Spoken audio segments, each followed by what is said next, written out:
মৌসুমী বায়ু সক্রিয় হয়ে ওঠার কারণেই সারা দেশে বৃষ্টিপাত হচ্ছে। দেশের 4 বিভাগে এই বৃষ্টিপাত সোমবার থেকে বাড়তে পারে। এর মধ্যে দেশের উত্তরাঞ্চলের জেলাগুলোতে এই বৃষ্টি আগামী 3 থেকে 4 দিন চলতে পারে বলে জানিয়েছে আবহাওয়া অধিদপ্তর।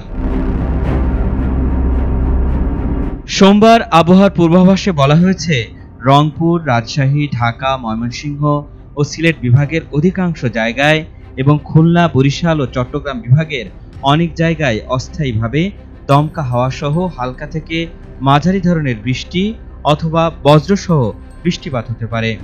সেই সাথে রংপুর, রাজশাহী, ময়মনসিংহ ও সিলেট বিভাগের কোথাও কোথাও মাঝারি ধরনের ভারী থেকে অতি ভারী বর্ষণ হতে পারে। সারা দেশে দিনের তাপমাত্রা সামান্য কমতে পারে এবং রাতের তাপমাত্রা প্রায় অপরিবর্তিত থাকতে পারে। আবহাওয়া অধিদপ্তরের আবহাওয়াবিদ মোহাম্মদ তরিফুল নেওয়াজ কবির জানিয়েছেন, মৌসুমী বায়ু সক্রিয় হয়ে ওঠার কারণেই বৃষ্টি বেড়েছে। বিশেষ করে দেশের উত্তরাঞ্চলে এই বৃষ্টি আরও কিছুদিন অব্যাহত থাকতে পারে।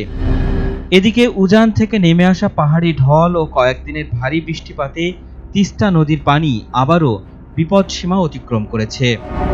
রোববার দুপুর 12টা থেকে দেশের বৃহত্তম সেচ প্রকল্প তিস্তা ব্যারেজের ডালিয়া পয়েন্টে নদীর পানি বিপদসীমার 5 সেন্টিমিটার উপর দিয়ে প্রবাহিত হয়।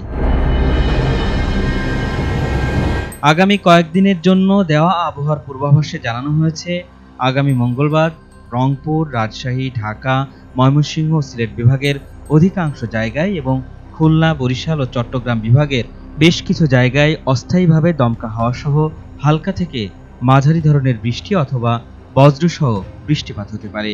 সেই সাথে সারা দেশের কোথাও কোথাও মাঝারি ধরনের ভারী থেকে অতি ভারী বর্ষণ হতে পারে।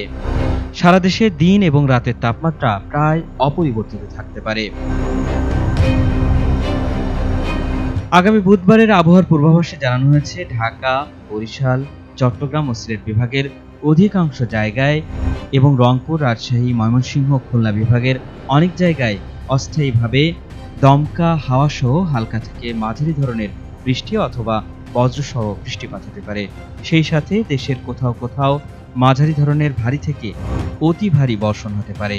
সারা দেশের দিন ও রাতের তাপমাত্রা কমতে পারে বলে জানিয়েছে আবহাওয়া অফিস।